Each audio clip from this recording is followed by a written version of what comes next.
What's up, guys? It's your host, Adam Perez. I'm back once again with a brand new episode for you guys today, as we're going to get into some What If Season 2 discussion and review for you guys today, as we're going to be talking about episodes number 1 through 3. I think that's probably how I'm going to be dropping these episodes in episodes of 3, a batch of 3. I believe we'll be getting one episode per day for 9 days straight. Now, this show actually dropped on Friday, so we had an episode Friday, Saturday, and then dropping today when I'm recording this on Christmas Eve. And then we'll be getting again the additional episodes for the remainder of the week as well. Look, when it comes to season 1 of What If, you guys wind up getting some great reviews from Indie. But I'm going to go ahead and pick up season 2 for you guys here and break this down. I had a really fun time with the first season. I wouldn't say it was like my favorite of all the Disney Plus series that we've gotten, but definitely in like my top three, if not top four. Because one, it's animated, and the fact that we got something from Marvel Animated feels very different from everything else that we've been getting. I've been a big fan of just the artwork that it's established, some really fun and imaginative stories. Growing up as a comic book kid, I used to enjoy picking up What If from time to time, especially if some of the stories were pretty compelling. So, you got a couple of different themes that just range from all over the place in season 1. I mean, we even had Marvel Zombies in the first season. We got ourselves introduced to Captain Carter, which eventually went on to give us a live action version. The Supreme Sorcerer, if you will, storyline. So, a lot of great moving parts. Some stories will certainly be continued in season 2, but we'll definitely go ahead and get a lot of individual and original sort of one-off episodes. So let's go ahead and dive into this, man, and really just start talking about these episodes because season 2 is officially here, and I couldn't be more excited, honestly. I mean, just hearing like Jeffrey Wright's voice narrating as the Watcher, especially during the intro sequence and things like that, or the title sequence. I'm a big fan of the title sequence, honestly. And I think What If season 2 just hits even more harder than season 1, especially because of the fact that we're coming off of Loki season 2, and the impact of Loki's story, I think, really puts the multiverse in just a completely different mindset in some of the stories that are definitely being told. Like, What If season 2 is really all in thanks to what Loki is currently doing right now, if you wind up seeing season 2 in that finale. So let's just go ahead and get into these episodes, man. I won't take up too much of your guys' time, but episode 1, What If Nebula Joined the Nova Corps? That's right. Now, this is a situation in which if Ronan actually defeated Thanos, if you remember from Guardians, if I'm not mistaken, while he definitely was taking orders from Thanos, he definitely had his own motivations, if you will. So this was very much if Ronan ended up defeating Thanos, and Thanos' army, along with his daughters, wind up being defeated. Nebula winds up getting drifted into space, and the Nova Corps wind up actually discovering her and bringing her in and really sort of making her one of their own. This, for me, I think was like the greatest episode in regards to how season 2 could possibly kick off, in regards to really giving us something vastly different than what we had seen in season 1 with Nebula. I don't know if Karen Gillan voiced her in this episode or not. If you guys can let me know in the comments, please do. But her voice as Nebula, attached to this sort of like Blade Runner theme, really works out well because she's got that dry voice, that no humor sort of thing, the very dry delivery in her voice when she speaks, especially with her as a cyborg. I got just Blade Runner vibes all day in here, and I think Nebula was the best choice for the story to be told. The concept in here is pretty neat. The idea that Xandar, in order to prevent Ronan from invading and taking over, they wind up trying to protect themselves by creating a planetary shield around Xandar. But unfortunately for them, it closes them off to the rest of the galaxy, if you will, as it shuts down this world for like 50 years. And this particular story just takes place only 5 years into isolation, and you can already see what it's kind of doing to the society and Xandar. The idea that they're cut off from the rest of the world and the other, worlds out there, all in order to prevent themselves from being invaded. And so you really get to see what 5 years of isolation can do to a society. I mean, damn, we had what, a year and a half of COVID, almost 2 years of COVID with mandates and masks, and like people almost lost their shit, okay, in regards to that. So imagine being cut off from everybody else for 50 years. Pretty intense stuff, but a really cool concept, honestly. Um, Apparently, Nebula winds up finding Yandu killed in here.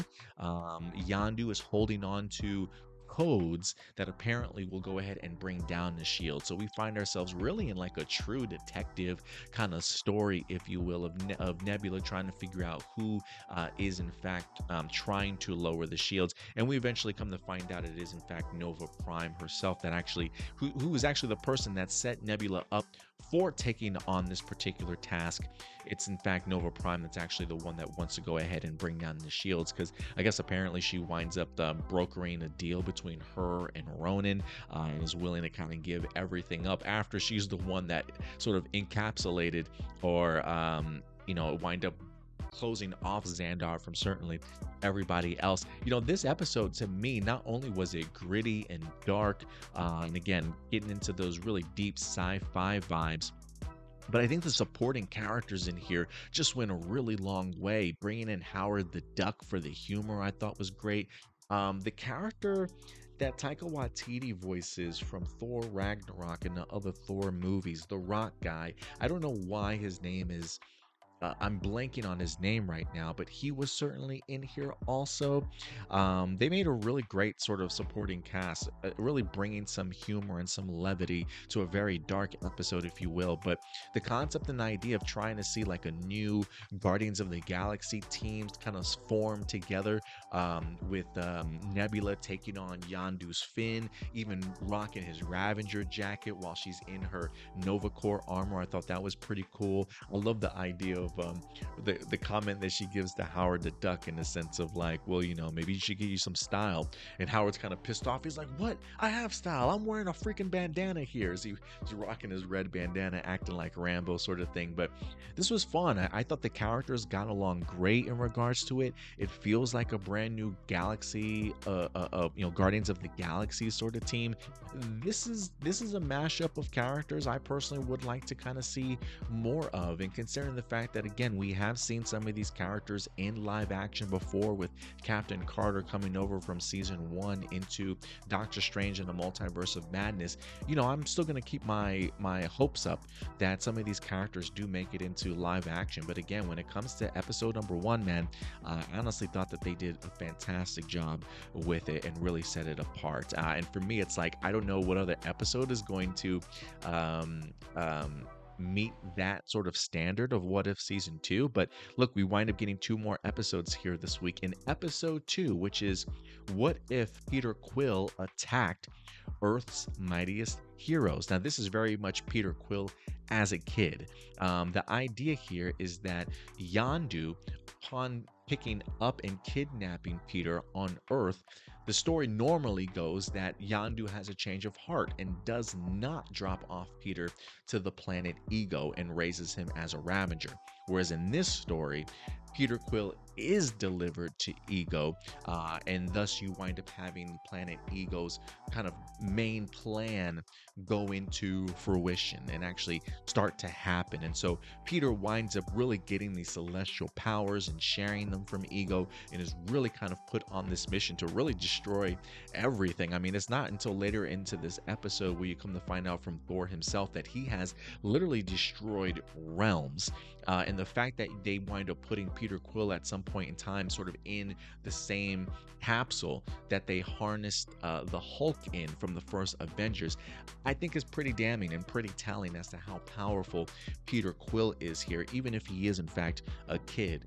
I thought that this episode did a really cool job too of kind of taking us back in time and allowing us to see Shield from back in the day. And what I mean by that is, if you remember some of the MCU films, there were flashbacks of like Hank Pym in his prime, when people like Peggy, an older Peggy, and an older Howard Stark were running Shield and things like that. That kind of takes place during this particular time period, if you will. So it's pretty interesting to kind of see when there is a big threat during this time, about to go ahead and attack Earth.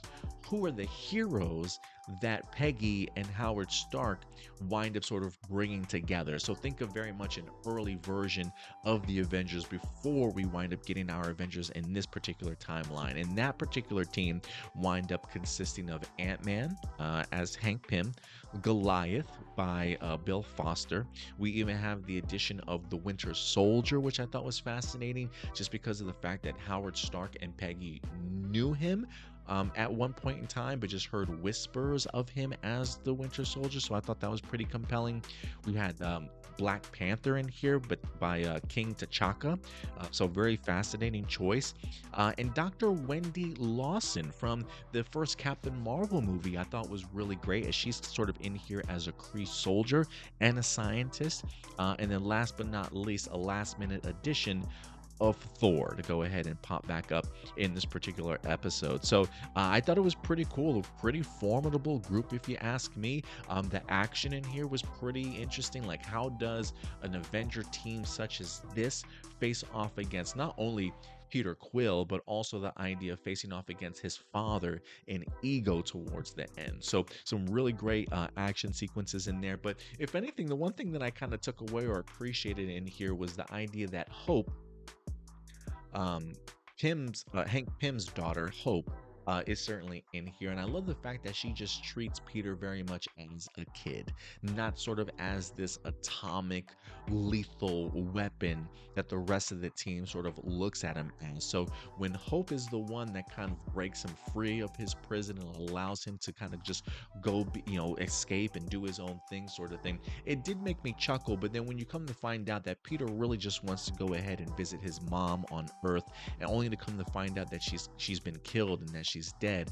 I love the idea of Hank then switching up his tactics, of the sense of like, this kid isn't the one that's given us any harm. He's just been sent on this mission from his father, and clearly this kid is trying to even block sort of his father out and kind of push him away, if you will. So I thought it was really smart of Hank to certainly listen to his daughter here, and talk to Peter in regards to allowing him to know, like, hey, look, I know what loss means, right? Like, I lost my wife, you lost your mother. Loneliness is a difficult thing to kind of navigate through, but it seems as though Peter now has found himself with a new family, with Hank Pym and his daughter, Hope, also. So I really liked how Peter's story wind up wrapping up, and the fact that we have Peter eventually facing off against Ego in here was pretty badass, hitting him with that big he even put his hands together and gave him like the pointy gun shot, if you will. But it looked like a huge Goku Kamehameha sort of blast that Peter Quill hits Ego with in here, which I thought was just brilliant. But overall, really, really fun story, if you ask me. And just to kind of see what a different Avengers team and a different time would certainly look like. And I think it's one of the reasons why I appreciate sort of these what if episodes so much, is because of the new things that they introduce us to, and just really seeing how things could have easily gone in different directions. And then last but not least, man, we've got episode number 3, what if Happy Hogan saved Christmas? Now, if I could be honest with you, this was probably the weakest of the 3 episodes that we wind up having, but I can understand why they gave this to us. This felt very much like a Christmas Eve, a Christmas kind of story, if you will, or at least a story that's perfect for that time of year. A Christmas Eve gift from Marvel to us leading into Christmas Day, sort of thing. So it makes perfect sense that this ended up being episode 3. This was a little bit more lighthearted. I mean, look, when you've got Happy Hogan as your main character, and the main villain in here being Justin Hammer, who from Iron Man 2 that I just cannot stand. I mean, his corny jokes and his terrible quips that he winds up delivering, dancing all over the place and stuff in this episode. I'm just like, it feels very much like they got the same actor to come back and reprise his role. I think they got a couple of the actors to reprise their roles or voices for this particular episode, but it was just pretty goofy. I mean, the concept in here is that, look, Justin Hammer is back with a vengeance after what happened to him in Iron Man 2.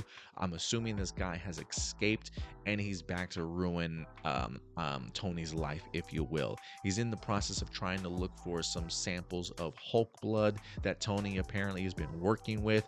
And unfortunately for Happy, he's the one that winds up getting injected with the Hulk blood, and we get ourselves a purple Hulk in this episode. And mind you, I love the fact that um, Justin Hammer refers to Happy Hogan as Hulk Hogan in here, which I thought was just brilliant, honestly. And there was actually a lot of homages in this episode to Die Hard.